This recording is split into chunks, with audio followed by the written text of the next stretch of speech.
Hi, Cineflicks here. Before we start, warning. Spoilers ahead. Today I'm gonna explain a 2021 American superhero movie called Eternals. The movie begins with the Eternals, believing they are from planet Olympia, receiving their mission from the Celestials through their leader, a Jack, also called the Prime Eternal. Only she is able to communicate with Arishem, one of the Celestials.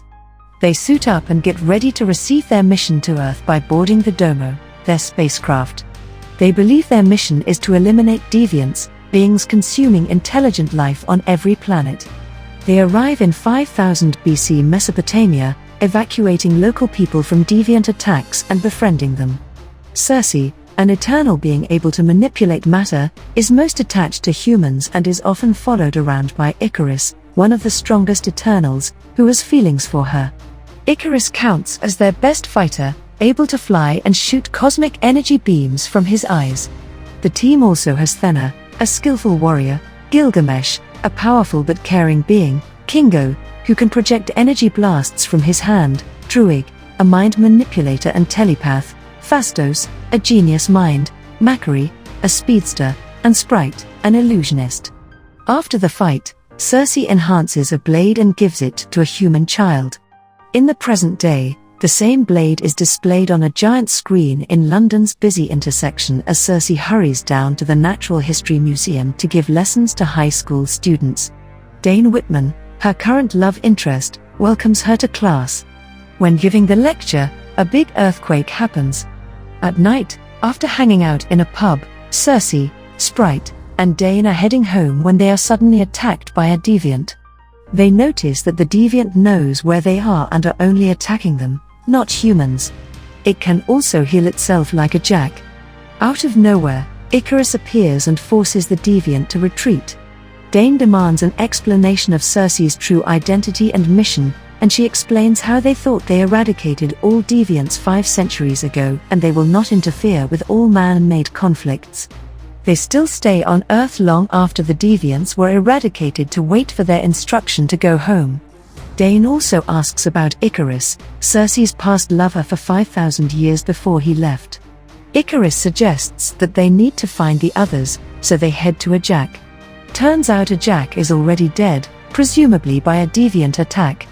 Morning, they flash back to old times. In 575 BC Babylon, after defeating the deviants and evacuating humans, a Jack communicated with Arishem through the sphere embedded in her chest. She told Arishem that she feels something special about this planet, but he reminded her not to become too attached to humans and only focus on their mission. Phastos showed an advanced design of the steam engine, which he would show to humans, but a Jack refused his idea and let humanity evolve slowly. At night, they were having a firework party. Circe and Icarus bonded and they confessed their love for each other. Centuries later, in the Gupta Empire, they married. Back to the present day, Circe is still mourning a Jack's death when suddenly the sphere inside Jack's body moves into Circe's, symbolizing Circe as the Prime Eternal. She visualizes seeing Arishem but quickly regains her composure. Sprite and Icarus are worried about her if she is experiencing a psychological condition known as Mardwari, as experienced by Thena. Back in 1521 AD Tenochtitlan, the Eternals were just defeating the last of the deviants when Thena suddenly went rogue and hurt other Eternals. She was healed by a Jack erasing her memories, but she begged to have her memories back. Gilgamesh supported her, even though he risked having her gone rogue again. Druig confronted a Jack, doubting her decisions and her rules about them not interfering with man conflicts. He abruptly left soon after. A Jack disbanded the group, allowing everyone to live a life on their own. Back to the present day in Mumbai, the group meet with Kingo, now a renowned Bollywood star. Kingo is always accompanied by his loyal valet, Karun. They go to Australia, meeting Gilgamesh and Thena. During a feast, Circe still thinks about her new position as Prime Eternal, goes outside and tries hard to communicate with Arishem again. She finally succeeds and learns that their main mission on Earth is not to eradicate deviants, but to prepare for the birth of a celestial named Tiamat, a phenomenon called the emergence. To grow, it needs a vast amount of energy from intelligent life. Deviants are also Arisem's creation, but they defied their true purpose to eradicate apex predators on every planet and evolved to become predators themselves. With them being predators, a planet would never have enough intelligent life for the emergence of the Celestial. Cersei is shocked to know that everyone on Earth will die for the emergence, and more shocked when she knows planet Olympia does not exist, as Eternals are built and programmed by Arisem in a place called the World Forge. They have their memories stored there, then are sent on missions with no recollection of memories. She explains her findings to the group, deduces that they need to find a way for the emergence to not consume innocent lives, or at least put Tiamat to sleep. To realize this plan, they must go to Druig deep in the Amazons. Druig has mixed feelings upon learning the truth and initially refuses to help the team. Suddenly, the Deviants ambush them when Icarus is about to tell Cersei something. Fenna goes rogue again while Gilgamesh is desperately fighting the Deviants. Outpowered, Gilgamesh is killed, but luckily Fenna regains consciousness and quickly runs to him. The Deviant absorbs Gilgamesh's powers as it did with Ajak. Cersei, plunging into a pool with a Deviant, touches it and uses her ability to transform the Deviant into a tree, something she has never done before. They mourn Gilgamesh's death and cremate him in Hindu tradition before Fenna scatters his ashes into the river. The team decides to seek Phastos' help despite knowing that Phastos had given up on humanity a long time ago. A flashback shows the condition after the 1945 Hiroshima atomic bombing, when Phastos regretted his decision to help humanity advance. In the present day, Phastos lives with his husband and child in an ordinary house when Icarus and Cersei pay him a visit. After hearing the truth, Phastos deduces that Ajak refused to let him help humanity advance in a way he intended to because it will not create enough population intended to feed Tiamat. Although initially refusing to join the plan, he finally agrees to help after his husband convinces him to go. All the assembled Eternals then go to their Domo spacecraft, buried in present-day Iraq.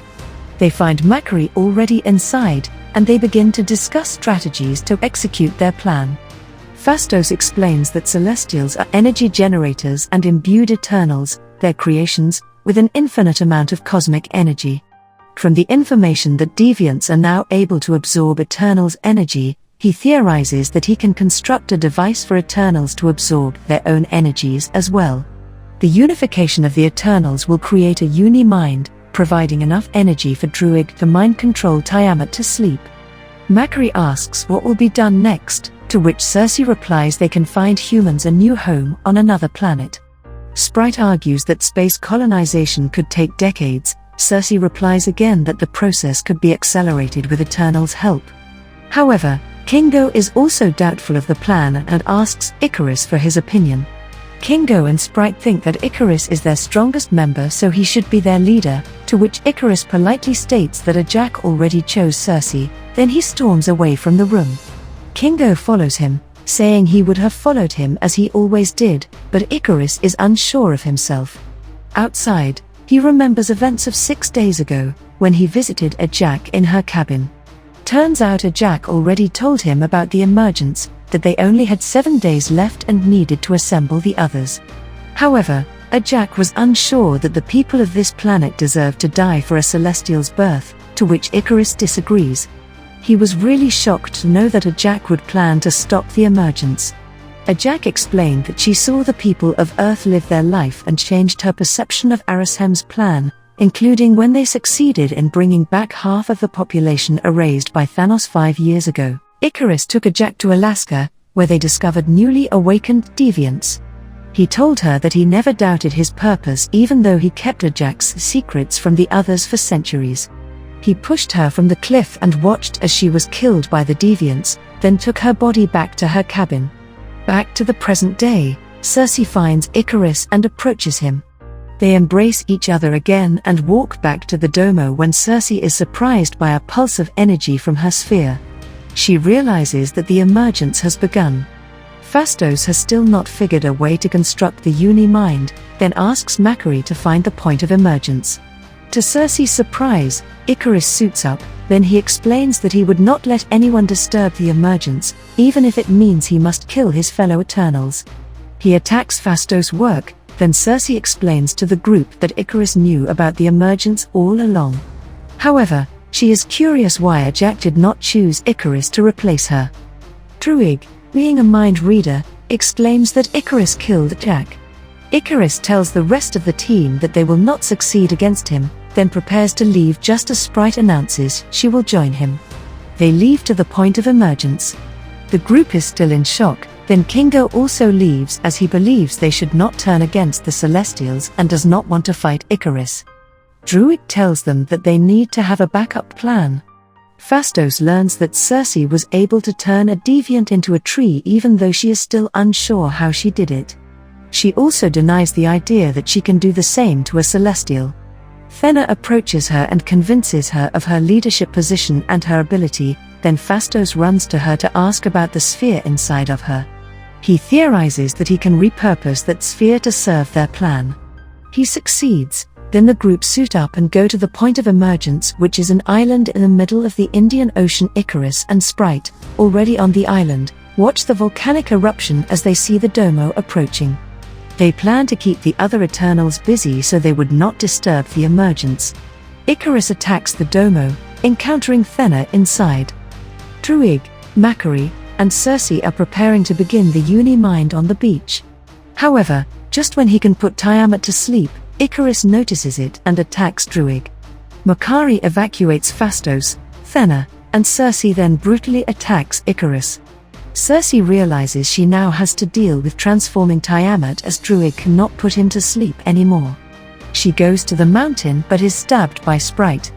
Luckily, Sprite is knocked unconscious by Druig so Cersei can continue her plan. Phastos, with the help of his devices, traps Icarus down.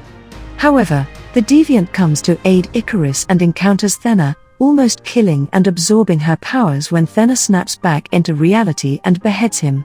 When Tiamat is emerging, Cersei turns him into marble stone, but Icarus escapes. When he is about to kill her, he cannot bring himself to do it, so she continues with her plan. The Uni-Mind finally forms, to which Icarus and Sprite are also linked. With that power, Cersei can completely turn Tiamat into stone. She goes back to the group, embraced by Macquarie and the others. However, Icarus leaves, flying to the sun. Sprite wants to transform into a normal human, able to grow up and die, to which Cersei agrees to do. The group separates again, with Cersei, Phastos, Sprite, and Kingo remaining on Earth while Druig, Macquarie, and Thenna board the domo in search of other Eternals. Sprite goes to school, while Cersei spends time again with Dane. However, she is suddenly unconscious and taken away from Earth by Arishem. He takes Phastos and Kingo as well and plans to judge them for their act of killing an Eternal and sparing life on Earth. Subscribe to watch more videos like this, turn on notifications, and leave a like to help the channel out. Thank you for watching.